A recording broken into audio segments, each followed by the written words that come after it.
আবারও কি এই দেশের বুক থেকে মুছে যেতে যাচ্ছে একটি ভালো সার্ভিসের নাম? আবারও কি চিরতরে মাটির নিচে চাপা পড়তে যাচ্ছে একটি বিখ্যাত ব্র্যান্ডের বাসের নাম, যারা দীর্ঘদিন যাবৎ সড়কপথে রাজত্ব করে যাচ্ছিল? দর্শক, বলছিলাম এনা ট্রান্সপোর্টের কথা। বাংলাদেশ বিআরটি ট্রান্সপোর্ট অথরিটির তদারকিতে যাচ্ছে এনা ট্রান্সপোর্টের 187টি বাস। এনা ট্রান্সপোর্ট কোম্পানিটির মালিক এনায়েতুল্লাহ ঢাকা থেকে চলাচলকারী বিভিন্ন বাসগুলো থেকে অতিরিক্ত চাঁদা আদায়ের অভিযোগে দুর্নীতি দমন কমিশন দুদকের আবেদনে এই এনা ট্রান্সপোর্টের 187টি বাস জব্দের আদেশ দেয় আদালত। গত 25 সালের মে মাসে এই ঘোষণাটি দেয় আদালত। এতদিন এর কোনো প্রতিক্রিয়া দেখা না গেলেও এখন কিছুটা কার্যক্রম সম্পূর্ণ করছে বলে মনে হয়। এনা পরিবহনের 187টি বাস যাচ্ছে Bangladesh road transport authority BRT এর তদারকিতে। আমরা এই সপ্তাহটা দেখব। আমরা আগামী সপ্তাহে সোমবার থেকে আমরা শুধুমাত্র এইখানে না, আমরা আরো কঠোর কর্মসূচি দিয়ে এই এনা পরিবহন এবং স্টার লাইনের যে অবৈধ বাসগুলো এগুলো বন্ধে যা যা করতে আমরা তাই করব।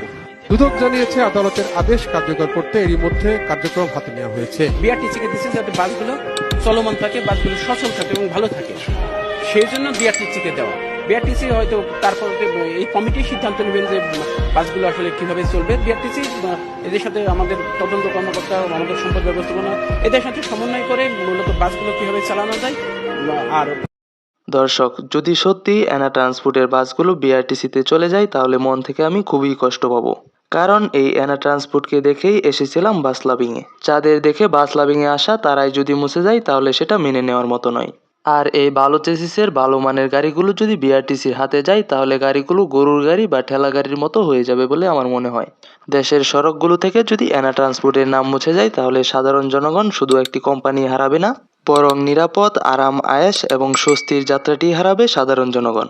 তবে আমার মনে হয় এত ভালো সার্ভিসের ব্যানারের এই অধপতন হচ্ছে শুধু ক্ষমতার অপব্যবহারের জন্য। ক্ষমতার অপব্যবহার করলে আমার তো মনে হয় ক্ষমতার অপব্যবহারের ফল এর চেয়েও বেশি ভয়াবহ হতে পারে। ইতিমধ্যে আমরা দেখেছি এনা ট্রান্সপোর্টের কিছু গাড়ি থেকে এনা ট্রান্সপোর্টের ব্যানার মুছে ফেলে বিআরটিসির ব্যানার লাগানো হয়েছে। তাই মনে হচ্ছে এবার এনা ট্রান্সপোর্টের সাথে বড় ধরনের একটি ঝড় বয়ে যেতে পারে। এনা ট্রান্সপোর্টের বাসগুলো যদি সত্যি বিআরটিসির হাতে চলে যায় তাহলে এটা কেমন হবে বলে ভাবছেন আপনি? এনার বাসে এনার ব্যানার মুছে যদি বিআরটিসির ব্যানার লাগানো হয় তাহলে আপনার কাছে কেমন লাগবে? অবশ্যই আমাদের কমেন্টে বলুন আপনার কাছে বিষয়টি কেমন লাগছে। আপনি যদি এখনো আমাদের চ্যানেলটি সাবস্ক্রাইব না করে থাকেন তাহলে প্লিজ চ্যানেলটি সাবস্ক্রাইব করে বেল আইকনটি বাজিয়ে রাখুন পরবর্তী ভিডিও নোটিফিকেশন সাথে সাথে পেতে। এনা ট্রান্সপোর্টের এই অধপতন দেখে ভারাক্রান্ত মন নিয়ে আজকের মতো এখান থেকে বিদায় নিচ্ছি। দেখা হবে পরবর্তী কোনো ভিডিওতে। ততক্ষণ পর্যন্ত ভালো থাকুন, সুস্থ থাকুন এবং আমাদের চ্যানেলের সঙ্গেই থাকুন। দেখা হচ্ছে পরবর্তী কোনো ভিডিওতে। ততক্ষণ পর্যন্ত ভালো থাকুন, সুস্থ থাকুন। সবাইকে অনেক অনেক ধন্যবাদ জানিয়ে আজকের মতো এখানেই শেষ করছি। আসসালামু আলাইকুম।